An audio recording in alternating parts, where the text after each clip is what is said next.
Hi, I'm Karen Dubbs with Athletic Yoga, Flexible Warrior, Sports Conditioning, Yoga Specific. And this is Jason, and he's a lacrosse player. And we're going to share with you a few stretches that you can do to open up your chest and shoulders. So we're going to have Jason start with chest expansion. So you're going to interlace your fingers, so you can turn to the side so everyone can see. Just interlace your fingers right behind your low back. You're going to open up through the front of the chest and shoulders by squeezing the elbows slightly towards each other. And then make sure the back of the neck is nice and long. You want to ground down through your feet at the same time and just draw the wrists slightly up and away from the tailbone until you start to feel a stretch through the front of the chest and shoulders, just breathing in and out through your nose. So that's going to open the front of the chest and shoulders. Then you can go ahead and release from that, Jason. And then you're going to do wings to expansion, or eagle arms, next. So you're going to take your right elbow under your left and then lift your fingertips straight up. And then as you draw your elbows away from your chest and forward, you're going to feel a stretch right between your shoulder blades and scapula. All right? And you're going to take like 5 breaths in each stretch. So you want to breathe in and out through your nose for 5 breath cycles. Okay? And then go ahead and release out of that. And then just take your right hand right behind your back and hold on to it with your left hand. And so let's turn you around just so the back of the body. So you're going to pull your shoulder back and down, so you're stabilizing your shoulder back and down, and then just drop your opposite ear towards your shoulder, so left ear to left shoulder. So as you drop to the side, you want the spine to stay in alignment, and you're getting a stretch to the side of the neck as you stabilize your shoulder back and down. Of course, you want to do all of these stretches on both sides. We're just demonstrating one stretch for each. So that was chest expansion, eagle arms, and then a neck stretch.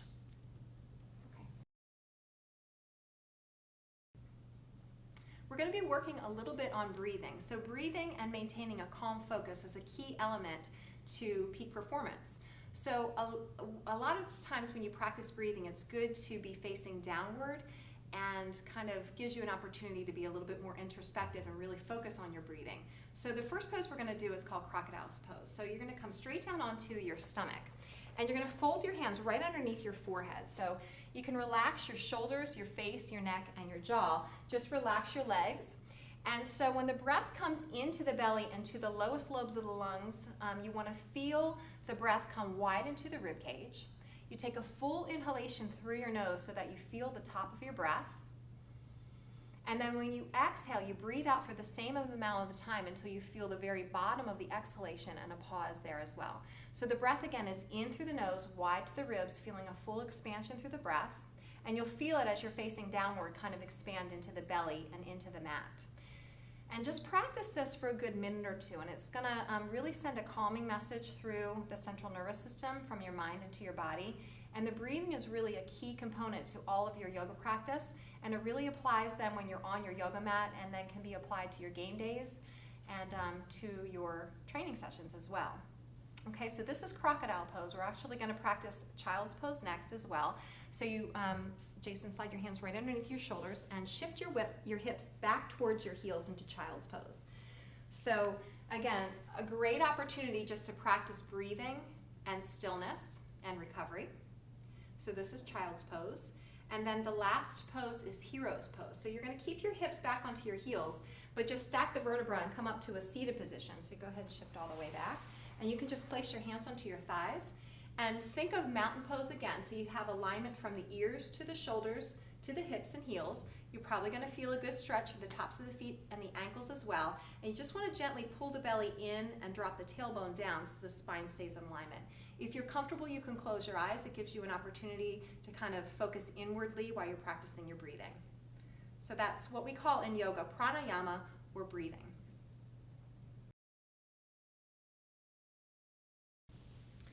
Okay, next we're going to be addressing some stretches, very basic principle stretches in yoga. Child's pose, which is just real restorative, good opener for shoulders and chest, and downward dog. So Jason, go ahead and bring your hands straight forward. Shift your hips backward towards your heels and drop your forehead towards the mat. So in some people, you'll feel a stretch in your hips and your shoulders. Other people will feel more of like a recovery pose. Again, 5 breath cycles in and out through the nose, trying to breathe deep, diaphragmatic, full breath cycles. And then you're going to stretch fingertips out wide and really press the hands down into your mat if you have a mat. If you don't have a mat, just make sure you use a non-sticky surface. And then shift your weight forward, Curl your toes and lift your tailbone up so you're going to come into a downward dog position.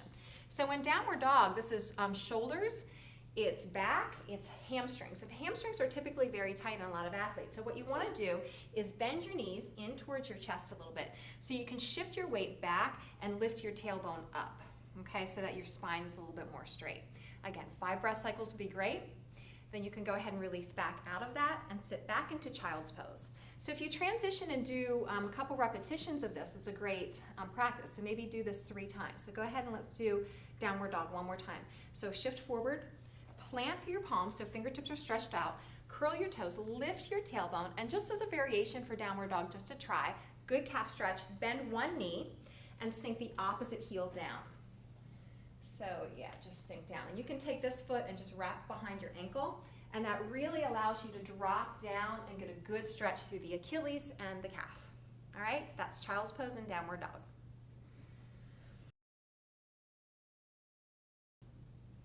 All right, so still working on range of motion and spinal rotation, we're going to do a pose called scorpion and 3-legged downward dog. So go ahead and come down to your stomach, Jason, and take your arms straight onto a T position with your chest facing down, so chest and chin are down. You're going to pick your left leg straight up, and then you're going to kick it up and over, trying to reach it towards your right hand. So foot towards hand. And it won't get anywhere close to it probably for now, but you're going to work in that direction. You're going to release out of that, and then do the same thing on the other side. So right leg's going to pick straight up, and then you're going to bend the knee and kick up and over, foot towards opposite hand. Okay, so you can repeat that 8, 10, 12 times, okay, just alternating side to side. From there, you can go ahead and come back out of that. Slide your hands underneath your shoulders and push into a downward dog. All right, so you practiced downward dog earlier. We're just going to do a variation of that with 3-legged downward dog with a rotation. So right leg's going to come straight up. You're going to bend your knee and kick your foot up and over. Now this time you think about your foot coming up and over towards its opposite shoulder blade. So it's not going to actually touch that direction. You're just thinking about that in your mind. Release your foot back down, and let's do the same thing on the other side. So pick your left leg straight up, 3-legged dog, and then kick the foot up and over towards the opposite shoulder blade. You want to really be pressing through the knuckles, the fingertips, and the palms, and arms are strong at the same time. Lots of things going on here at one time. Release that foot back down. You can release your knees and rest. So again, just alternating right and left for 8, 10, or 12 repetitions. That's scorpion and 3-legged downward dog. Next, we're going to do 2 poses that work on rotation and both hip flexor and quad strength and flexibility. So you can go ahead and step your right foot forward. Good. And then what you're going to do is lift your torso straight up for kind of, think of mountain pose, so just lift the torso straight up. You can keep the left leg down. So come all the way up. Good. Your left elbow is going to come across and over to the opposite side of your knee. You're going to make a fist with your left hand and then bring your right hand right over top. We're going to demonstrate both directions so you'll be able to see both sides. Shoulders slide back and down. You're rotating through the rib cage and the elbows right across the knee. So if you can slide it across the knee, that's great.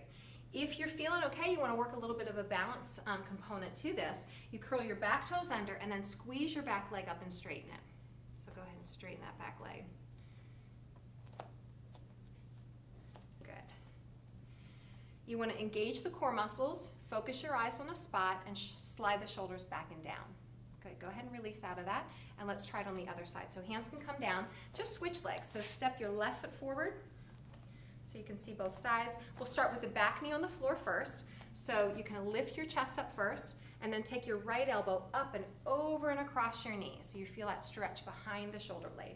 Make a strong fist here, and then take your left palm and place it right on top. Good. Rotating through the spine, and then look kind of straight up and over so the back of the neck is rotating as well. From there, you add a balance component to it, definitely ups the ante a little bit, makes it more challenging. So you curl your back toes under and then squeeze your back knee up straight, and then take a couple breaths there. So breathing in and out through the nose. So part of the challenge is maintaining that calm focus in your mind during a challenging pose like this. Go ahead and release out of it. All right, good. So that was a rotating lunge.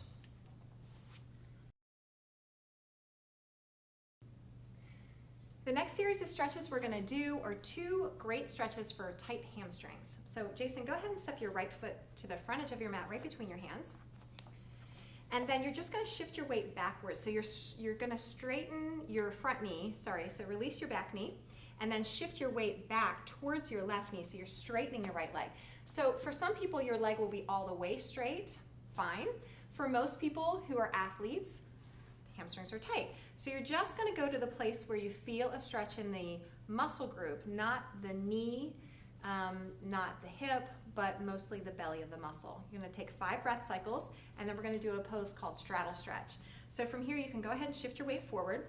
You're going to curl your left toes under, straighten your left leg, and then walk around towards the left side of your mat. So this is a straddle stretch. This is going to be stretching both hamstrings. You can adjust your feet a little bit wider.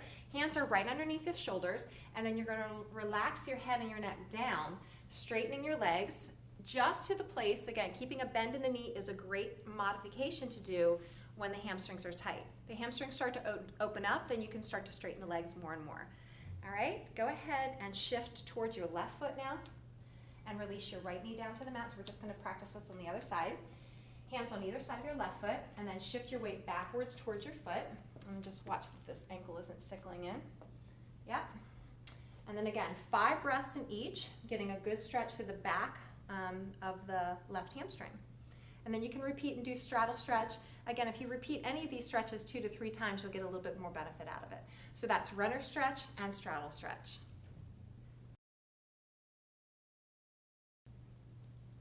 Next, we're going to be addressing a really tight muscle group, hips and piriformis, and we're going to use the foam roller, which is a great tool to use to do a little self-massage and get a little myofascial release, which is really healthy to maintain flexibility in your muscles.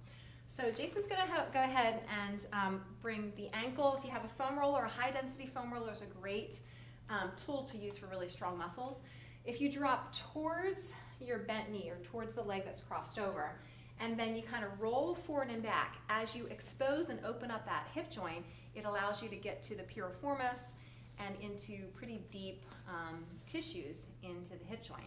It would be ideal if you can foam roll each muscle group that you're working on about a minute before you stretch it. That way it really breaks up a lot of the adhesions and the scar tissue and warms up the muscle and prepares it to stretch. So you're feeling that, okay? Of course you want to do both sides. So after you did about a minute on this side, we would switch and do the other side. But we're not going to take the time to do that now. You can go ahead and come off of the foam roller, and I'm going to have you lie down on your back. And this is called reclined pigeon stretch. So pigeon stretches in yoga are all hip openers. So you're going to take your ankle and cross it up and over your opposite thigh, and as you externally rotate the knee out to the side, you'll feel the stretch into the hip. If you pick up the opposite knee and slide your hands underneath to support, then drop your head, neck, and shoulders back. Now if your head and neck are really tight, you can then use the foam roller again. Pick up your head for just a second. To have something underneath your head to support so that your neck is in line with your spine. So if you notice you're really kind of crunched up in your stretch, you might want to slide a towel or a pillow or a foam roller underneath so that your head and your neck are supported. 5 breaths in each stretch, okay? You can go ahead and release this foot down. I'm going to take that roller out from underneath your head. And straight from that stretch, we're actually going to keep you in that same position. So, and take your arms then straight out to a T position from there. This is a little variation to try, just to get a nice twist through the spine. You can walk this foot off of your mat over to the side, and then drop your knees a little bit over to one side. So this gets into your IT band a little bit for some people, and it's a stretch for your low back and a rotation through your spine. So you maintain that mobility through your spine, so you've got lots of range of motion. Okay, and you can go ahead and come back. Of course, you'd get that pigeon stretch and that rotation on the other side as well. So that's foam rolling, a great tool to incorporate, reclined pigeon stretch, and a twist.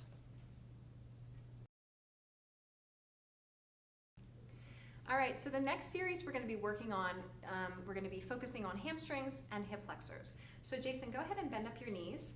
This next pose is called bridge pose. You're going to slide your shoulders down from your ears, so you've got lots of space here. And then your knees and your feet are hip bone distance apart. You're going to push through your feet and lift your hips up. Back of the neck stays long, so there's no crunching. And the fingertips, again, are reaching towards your feet. Okay, feet are pressing down, hip bones are lifting up. This is called bridge pose. This stretches out through the front of the hip flexor and into the quad. If you can hold for 5 breath cycles in and out through the nose, like you practice with your breathing, that would be ideal. You're firing your glutes and your hamstrings a little bit here. So we're gonna get a hamstring to work opposing muscle groups next. So you can go ahead and release out of that. Good job. Extend your right leg straight up and interlace your fingers right underneath your right hamstring. So again, if your hamstring is fairly tight, you want to keep a bend in the knee so that you feel the stretch more in the belly of the muscle. We're going to do a dynamic version of this hamstring stretch. So what you're going to do is kick your hamstring into your thighs. So you're going to kind of roll up and then sit up tall and then tuck the tailbone and roll slowly back down. So you're using your core muscles to roll back down. And then you get a stretch at the bottom of the movement so you feel it pull in and you kick down and roll back up. So if you repeat that 8 to 10 times, you'll feel a little bit more opening through the hamstring each time. So rolling back, good. And let's just switch sides. So go ahead and release that leg, hold underneath the other hamstring, kick straight up, take a full breath through the nose, and then as you exhale, kick the foot, or the thigh into the hands, and then tuck the tailbone, roll down through the spine. So you're really articulating through the vertebra and using lots of control through the core. One more time, kick down and come up. Good.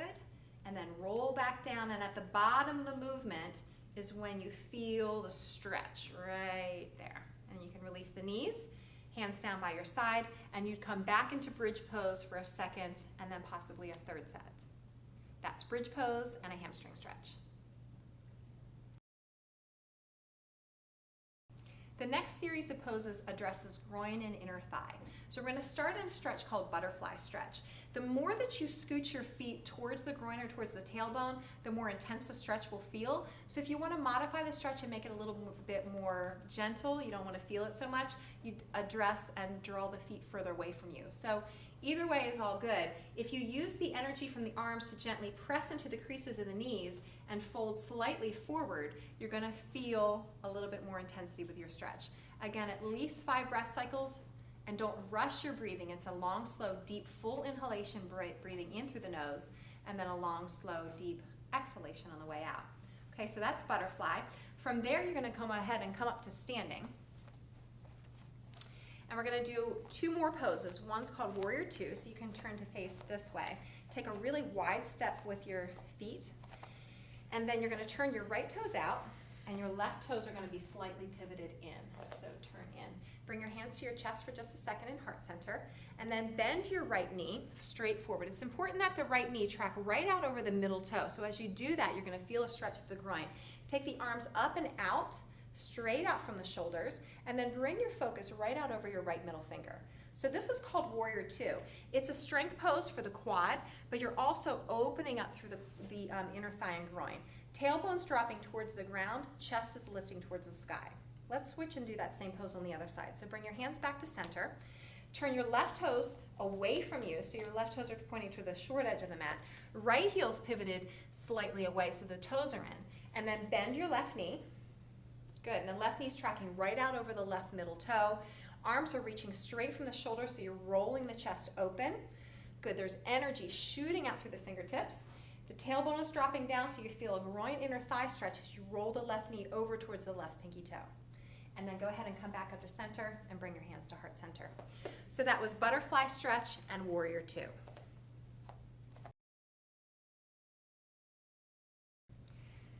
All right, the next series of poses is to open up hip flexor and quad, still working on balance, and then we're going to address hamstrings as well. It's important with all balance poses and all of our yoga poses in general to start in mountain pose or just good posture. So all that means is that your ears, your shoulders, your hips, and your ankles and heels are in one line. Chest is open, feet are grounded down into the floor, and eyes are softly focused, okay? From here, I'm going to have you transition into dancer's pose. So you're going to transition your weight into one foot. Grab the inside of your foot with the back hand. So rather than grabbing the outside of the foot, which kind of closes the shoulder, you want to open up the shoulder by grabbing the inside of the foot. Reach forward with your opposite hand and focus your eyes on the spot. So as you kick your foot up towards the ceiling, you're going to be feeling a stretch through the front of the hip flexor and into the quad. Okay? That's called dancer's pose. You want to hold it for like 5 breaths if you can, so smooth breath in and out through the nose. And then we're going to transition to knee to chest. So stay grounded through your foot the best that you can, balance and control, and then shift your weight forward. Grab the front of your shin and knee. lift up through your chest, slide your shoulders back and down. So again, that's that mountain pose element. From there, you're going to get a hamstring stretch by reaching underneath your thigh, and then kick that leg out as much as you can so that you feel a stretch through the hamstring. So as you can see, we're working balance the entire time. Breathing in and out through your nose. So if you catch yourself holding your breath, relax and breathe. And go ahead and come out of it. Make sure you get both sides. We're going to work on a few balance poses here that engage both your balance and stability in your ankle, but also give you some stretches for the upper body as well. So we're going to start in a pose called tree pose. So Jason, go ahead and transfer your weight to one foot. Focus is really important with this, so you want to focus your eyes on one spot and bring your hands together in front of your chest in prayer. So balancing on one foot, working lots of balance and stability through your ankle. From here, we're going to transition straight to a pose called eagle pose, which is a great stretch for your shoulders and your hips as well. So you're going to bring one leg over, bend your standing leg knee, and then wrap your elbow under your opposite elbow, lifting up through your fingertips. If you have enough flexibility, you can take your ankle and your foot and wrap it behind your opposite ankle. You can go ahead and do that at the same time. So I'll kind of show a back angle of this eagle pose. Again, if you lose your balance at any time, just take your time, be patient, and get back into it. From here, we're going to transition straight into a pose called Warrior 3. Lots of strength and flexibility and balance on this one. So you're going to unravel and reach straight back with your one leg. Arms are going to be reaching from fingertip to fingertip, so you have your full wingspan, and focus straight down onto the floor so the back of the neck is long. A couple variations you can do with your hands is you can reach your fingertips straight back towards your hips, sliding your shoulders back from your ears, still working on balance, calm breathing. Or you can try the full expression of the pose, which is Warrior 3, taking your hands straight forward. And again, core is engaged here, so belly to spine, lots of abdominal breathing. You want to stay grounded in your foot and then go ahead and stand up out of that. And of course, you want to transition and do both sides.